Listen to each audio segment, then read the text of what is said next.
They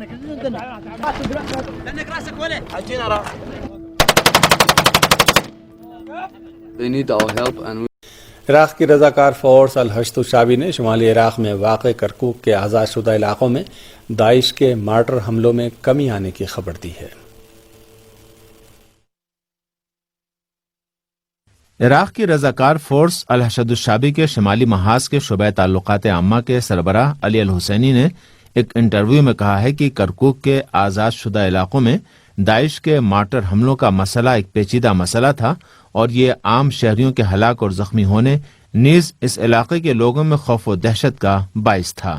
لیکن K1 فوجی اڈے سے امریکی فوجیوں کے باہر نکلنے سے داعش کے ان حملوں میں 99% کمی آ گئی ہے۔ الحسینی نے زور دے کر کہا کہ امریکی فوجیوں کے باہر نکلنے کے بعد کرکوک کے آزاد شدہ علاقوں میں ہونے والے حملوں میں کمی ایک اہم پیغام کی حامل ہے، اور وہ یہ ہے کہ اس صوبے بالخصوص آزاد شدہ علاقوں کے امن و سیکورٹی پر امریکی فوجی اڈوں کے منفی اثرات پڑ رہے تھے۔ الحشد الشعبی کے اس عہدیدار نے واضح طور پر کہا کہ امریکی فوجیوں کے باہر نکلنے کے بعد کرکوک کی سیکورٹی مستحکم ہوئی ہے۔ علی الحسینی نے زور دے کر کہا کہ سیکورٹی دستوں بالخصوص الحشد الشعبی کی کوششوں سے کرکوک میں امن و امان قائم ہے، اور سب سے بڑا چیلنج بھی مختلف فریقوں کی جانب سے داعش کی مدد و حمایت کیا جانا تھا، لیکن اب ان حمایتوں کا سلسلہ بند ہو گیا ہے۔ امریکی فوجیوں نے چند ماہ قبل K1 فوجی چھاؤنی کو خالی کر دیا ہے اور اس سے باہر نکل گئے ہیں، جس کا کرکوک کے امن و سیکورٹی پر مثبت اثر پڑا ہے۔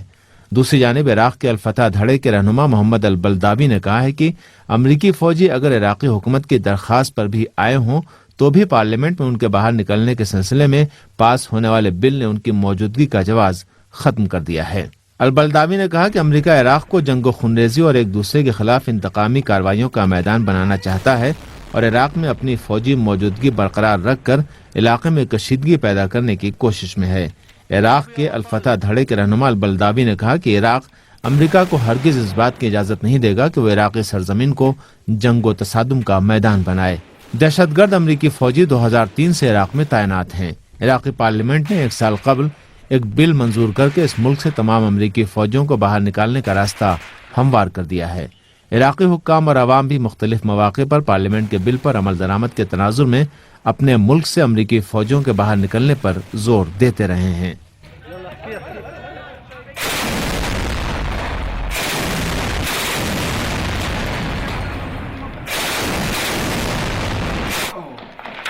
هن سيدنا هن عدو